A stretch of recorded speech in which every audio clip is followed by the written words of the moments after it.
वक्रतुंड महाकाय सूर्यकोटि समप्रभ निर्विघ्नं कुरु मे देव सर्वकार्येषु सर्वदा। आज हम लोग सेवंथ हाउस मतलब पूरे इसमें जो सेंटर है, राशि चक्र का जो सेंटर है, वो स्थान देखने की कोशिश करेंगे। उसको बोलते हैं जाया स्थान। जाया मतलब पत्नी या पार्टनर, वो आपका बिजनेस पार्टनर हो या फिर आपका लाइफ पार्टनर। आप देखेंगे कि आप कोई भी राशि ये स्थान में रखिए, जैसे कि अभी हम लोगों ने कालपुरुष के कुंडली के में मेष राशि रखी, तो उसके सामने जो राशि आती है ये एक दूसरे को कॉम्प्लीमेंट करने वाली रहती है। मतलब जैसे कि ये मेष राशि है, ये अग्नि तत्व की है, और हम लोग जानते हैं कि अग्नि का जो अस्तित्व है वो पूरे वायु के ऊपर डिपेंड है। मतलब वायु अगर कम मिला तो भी अग्नि बुझने वाला है, और वायु अगर ज्यादा मिला तो भी अग्नि बुझने वाला है। तो जो ऑप्टिमम वायु अगर मिलेगा तो ही अग्नि चलेगा। मतलब अग्नि का जो एग्जिस्टेंस है वो पूरा इसके ऊपर डिपेंड है। वैसे ही इसका भी वायु का भी जो अस्तित्व है कि वायु कभी वायु बहने के बाद क्या होता है, अग्नि निर्माण होता है। कोई भी हलचल से, कोई भी हम लोग मूवमेंट करते हैं तो उससे अग्नि निर्माण होता है। सर सिंपली ऐसे कीजिए, क्या हुआ, अग्नि बराबर। तो ये अग्नि जब तक ऑप्टिमम है हमको अच्छा लगता है, वो कम होगा तो भी हमको तकलीफ होती है, वो ज्यादा होगा तो भी हमको तकलीफ होती है। मतलब ये एक दूसरे के ऊपर डिपेंडेंट है। और लाइफ में भी आप देखिए कि अगर आपका लाइफ पार्टनर आपको सपोर्ट करता है अच्छी तरीके से तो ही आप आगे बढ़ेंगे। कई फैमिली हम लोगों ने ऐसे भी देखी है कि ये सपोर्ट करने की वजह से करने के बावजूद उसमें स्पीड ब्रेकर बना रहता है।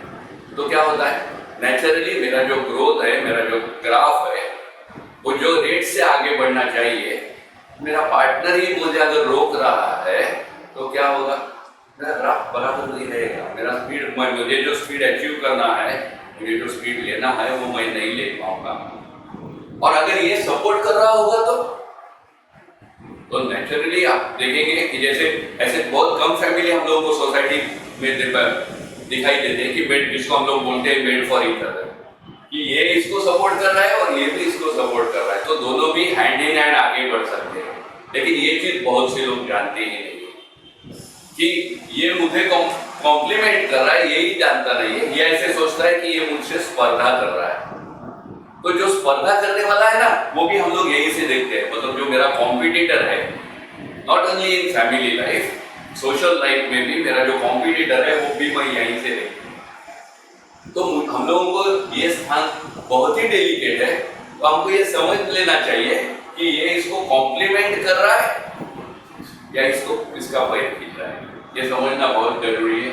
और क्या देखते हैं ये स्थान से, फिर अभी श्लोक की तरफ आते हैं कि जातक पारिजात में क्या बताया है इसमें कि यात्रा मतलब जर्नी। नॉर्मली हम लोग जो जर्नी देखते हैं वो 3rd हाउस से देखते हैं, हम लोग 9th हाउस से देखते हैं, हम लोग 12th हाउस से देखते हैं। यहाँ से जो जर्नी देखी जाती है वो मैं फैमिली को साथ में लेके कैसे जा सकता हूँ, फैमिली को लेके जा रहा हूँ या अकेले जा रहा हूँ या कहाँ। तो फैमिली को, तो वो यात्रा पुत्र, मतलब यहाँ से हम लोग एक्चुअली संतति स्थान ये है। लेकिन अगर आप बराबर यहाँ देखेंगे तो ये स्थान का अगर हम लोग काम कर्म करेंगे, मतलब सप्तम स्थान का, जाया स्थान का अगर हम लोग कर्म करेंगे तो ही मुझे पुत्र स्थान का लाभ होगा।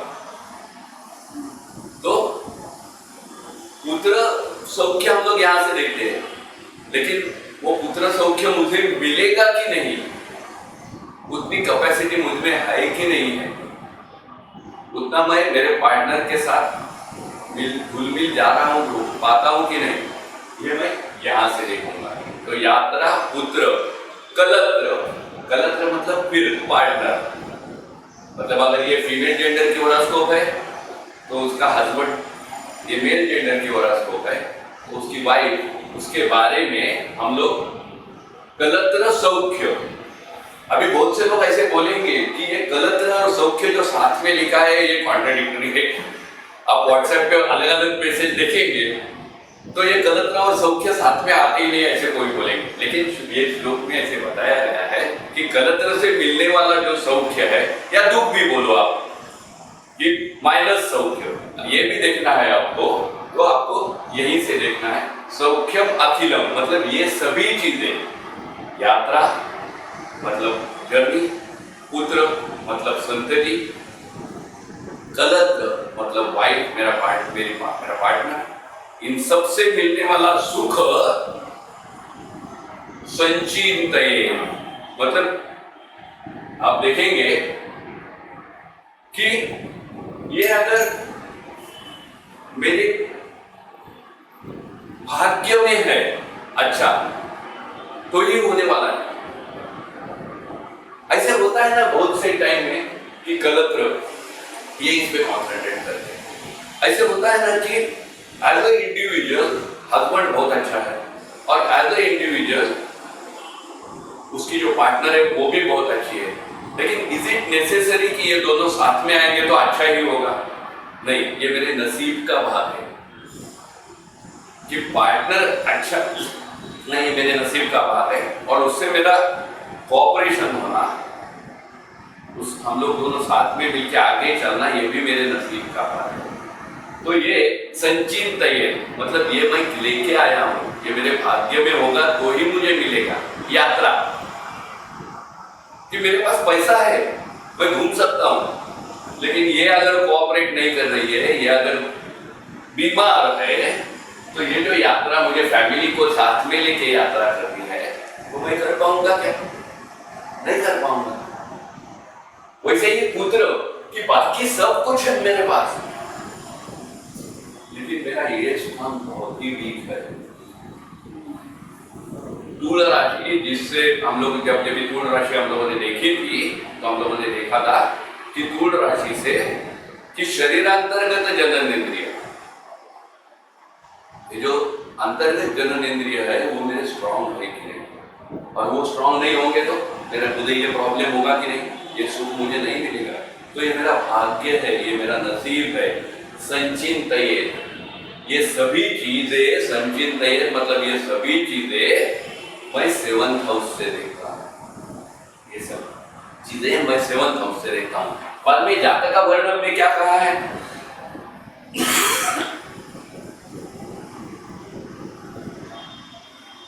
जामित्र, जामित्र मतलब फिर आपकी वाइफ।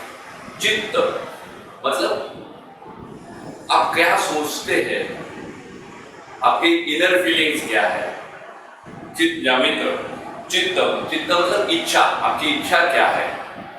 जामित्र चित्तम, चित्तोत्थम मद मतलब आपकी कामेच्छा कितनी है। ये भी सब तक 7th हाउस से देखी जाती है। कि नॉर्मली आप देखो कि यहाँ पे केतु आता है या शनि आता है जो नपुंसक ग्रह है, बुध आता है जो कुमार ग्रह है, तो फिर ये जो कामेच्छा जिसको हम लोग बोलते हैं, ये कामेच्छा की कम रहेगी। तो वो कैसी है? द्युना, द्युना मतलब द्यू मतलब जुगा, जुआ। तो जुए में आपको ये सक्सेस मिलेगा कि नहीं? नॉर्मली हम लोग गैम्बलिंग कहाँ से लेते हैं? 5th हाउस से, और ये 5th हाउस का 3rd हाउस है, मतलब ये 5th हाउस का पराक्रम स्थान है। तो ये गैम्बलिंग करने के लिए जो हिम्मत चाहिए, जो डेयरिंग चाहिए, वो आपके पास है कि नहीं? नॉर्मली ऐसे भी आप देखेंगे कि लाइफ पार्टनर या बिजनेस पार्टनर, उनके साथ डील करने के लिए आपको हिम्मत चाहिए, लगती है कि नहीं? वो हिम्मत आपके पास है कि नहीं? द्युनाम अध्वनम, द्युनाम अध्वनम, अध्वनम मतलब मार्ग, मतलब जर्नी। तो ये रास्ते से आप जाने वाले हो कि नहीं? इस पति, पति मतलब हस्बैंड, फिर मार्ग मतलब रास्ता, और भार्या मतलब वाइफ। ये सभी चीजें हम लोग सेवंथ हाउस से देखते हैं। अब क्या क्या हम लोग देखते हैं कि यहाँ से हम लोग मैरिज देखते हैं, विवाह यहाँ से देखते हैं, व्यभिचार मतलब फ्लर्टिंग नेचर, ये हम लोग उससे देखते हैं। अब सुसंस्कृत है कि नहीं, ये आप यहाँ से देखते हैं। अपोजिट जेंडर का आप रिस्पेक्ट करते हो या उनको एनवी करते हो, ये हम लोग देखते हैं। बाद में सभी लग्जरियस है कि सुगंध मतलब जिसको हम लोग फ्लेवर बोलते हैं या एसेंस बोलते हैं, मतलब जो भी अच्छी चीज है कि अच्छी, आपको फूलों का शौक है कि नहीं, आपको सेंट का शौक है कि नहीं, आपको अच्छे कपड़े का शौक है कि नहीं, आपको अच्छा खाने पीने का शौक है कि नहीं, ये सभी वीर्य मतलब जो सप्त धातु से हमारा शरीर बना हुआ है, वो सप्त धातु का जो सातवां जो धातु है शुक्र, जिसको हम लोग वीर्य बोलते हैं, ये वीर्य आपका बलवान है कि नहीं, ये भी यही बताएगा। ये भी सेवंथ हाउस ही बताएगा कि बाद में आपके पार्टनर का कैरेक्टर कैसे है। इसका ज्ञान भी हम लोग यहीं से कर सकते हैं। बाद में और एक कहा गया है कि पहले जमाने में सिर्फ एक वाइफ नहीं रखते थे, उनका 2-3 शादी होती थी। तो फिर ऐसे कहते थे कि जो दूसरी वाइफ है वो पहले की छोटी बहन है, तो फिर यहाँ से हम लोग सेकंड वाइफ देखते थे, यहाँ से थर्ड वाइफ। लेकिन जो हस्बैंड वाइफ का रिलेशन जो है, जिसको हम लोग स्त्री सौख्य बोलते हैं, ये पूरा सप्तम स्थान से देखा जाता है। बाद में जैसे कि कहा कि शरीर अंतर्गत इसमें जो हमारे रिप्रोडक्टिव सिस्टम है, जो शरीर के अंदर है, ये सभी सेवंथ हाउस से मतलब उसमें अगर कोई प्रॉब्लम है तो यहाँ से देखे जाते हैं। तो अभी अगर ग्रह की बात करेंगे तो जैसे कि हम लोगों ने 6th हाउस में देखा था कि 6, 8 and 12 इसको हम लोग त्रिका स्थान बोलते हैं, और उसके जो स्वामी है वो अशुभ फल देते हैं। तो नॉर्मली अगर 7th हाउस में ये 6th हाउस लॉर्ड ये 7th हाउस में आता है, या 8th house Lord 7th house में आता है, या फिर 7th house Lord 6th house उसके व्यय भाव में जाता है, या 7th हाउस लॉर्ड मृत्यु स्थान में जाता है, तो भी विवाह सुख में कम करता है। नॉर्मली बहुत से ऐसे केसेस हम लोग आगे जाके देखेंगे कि सेपरेशन हुए, उनके गुण अच्छे आए हुए, तो गुण तो सिर्फ चंद्र के होते हैं, उसके बारे में हम लोग बाद में बात करते हैं, चंद्र के नक्षत्र के गुण होते हैं। लेकिन इंडिविजुअली अगर पत्री हॉरोस्कोप स्पॉइल हुई रहेगी, खराब हुई रहेगी 7th हाउस के हिसाब से, तो फिर गुण अच्छा आने के बावजूद भी उनका फैमिली लाइफ नहीं बन रहा है। तो सबसे सेंसिटिव हॉरोस्कोप में सबसे सेंसिटिव ये है, और सबसे ज्यादा ज्योतिष के पास सबसे ज्यादा सवाल जो आते हैं तो वो इसके बारे में आते हैं, लाइफ पार्टनर के बारे में आते हैं, बिजनेस पार्टनर के बारे में आते हैं। हम यहाँ से व्यवसाय देखते हैं, ये व्यवसाय का दशम भाव ये है, व्यवसाय मैं कैसे करने वाला हूँ इसका दशम, तो ये देखना बहुत ही जरूरी है। तो आप आगे बढ़ रहे हो तो मतलब यहाँ से हम लोग देखते हैं शरीर वर्णाकृति लक्षणानि यशो गुणस्थान सुखा सुखानि, मतलब ये आदमी यशस्वी होने वाला है, सुख पाने वाला है कि नहीं, ये हम लोग यहाँ से देखते हैं।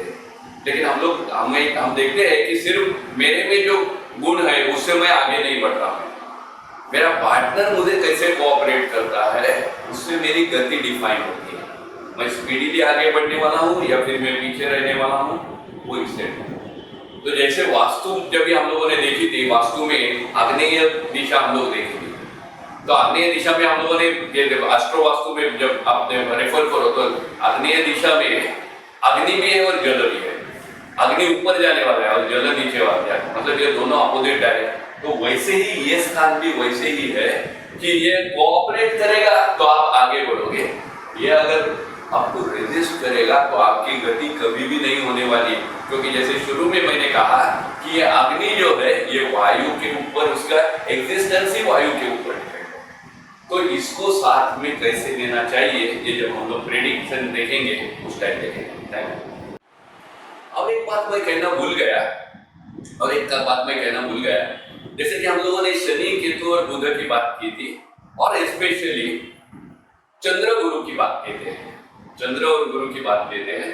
और उसके पहले मैं उसके पीछे की जो पुराण में स्टोरी है वो मैं बताना चाहता हूँ कि एक चंद्र था, वो विद्याध्ययन के लिए अपने गुरु के पास गया था, विद्याध्ययन के लिए अपने गुरु के पास गया था। और वो गुरु बहुत ही ओल्ड था, जिसको हम लोग जरा जर्जर बोलते हैं, बहुत ही बूढ़ा हो चुका था। और उसकी वाइफ जो थी वो काफी जवान थी, और वो ये चंद्र के ऊपर वो चंद्र को लाइक करती थी, ऐसे पुराण में कहा गया है। तो जैसे इसकी इसका गुरु से विद्याभ्यास खत्म होता है, तो वो गुरु के पास जाता है कि अभी मेरा ये पूरा हो गया, तो मैं आपको कुछ गुरु दक्षिणा देना चाहता हूँ। तो वो गुरु जानता था कि उसकी जो पत्नी है, जो कि काफी जवान है, उसको ये अच्छा लग रहा है। तो वो गुरु कह रहा है वो चंद्र को कि तुम उसको खुश रखो, यही मेरी गुरु दक्षिणा। ये हो गया पुराण की एक कथा हो गई। तो ये कथा पढ़ के हम लोग छोड़ देते हैं, लेकिन इसमें दो शब्द ऐसे हैं जो हमारे ज्योतिष से मिले जुले हैं, एक है चंद्र और एक है गुरु। तो ये कथा पढ़ने के बाद मैंने आने वाले जिनका भी सप्तम स्थान से चंद्र या गुरु से संबंध है, या फिर कुंडली में कहीं भी चंद्र गुरु जा रहा है, चंद्र गुरु साथ में है, मैं आपको दे सकता हूं उसका स्टैटिस्टिकल डाटा कि अगर मैं 25 कुंडली वैसे दूं तो 23 में मैं जो बोल रहा हूं आपको आप पाओगे कि अगर चंद्र गुरु साथ में है या 7th हाउस में चंद्र है, तो उसको कहा गया है हमारे शास्त्र में, ज्योतिष शास्त्र में, उसको विजोड़ जोड़ा करके कहा गया है, मतलब अनमैच, वो एक दूसरे को मैच नहीं कर रहे। तो ये चंद्र तो जवाब बिल्कुल छोटा है, और वो जो गुरु पत्नी है वो उससे थोड़ी बड़ी है। तो नेचुरली मैंने ये देखा है, specially in the male gender, कि अगर 7th हाउस में चंद्र है या चंद्र गुरु साथ में है, तो अपने से उम्र में जो बड़ी अपोजिट जेंडर है उसमें इन्वॉल्वमेंट दिखाई देती है। और ये आप नोटिस कीजिए और मुझे फीडबैक दीजिए। अगर मैं भी विद्यार्थी हूँ, मैं भी स्टूडेंट हूँ, अगर गलत हूँ तो आप बोलिए गलत है ये, और अगर सही हूँ तो वैसे रेसिप्रोकेट कीजिए, तो मेरा ज्ञान बढ़ने में मदद होगी। Thank you.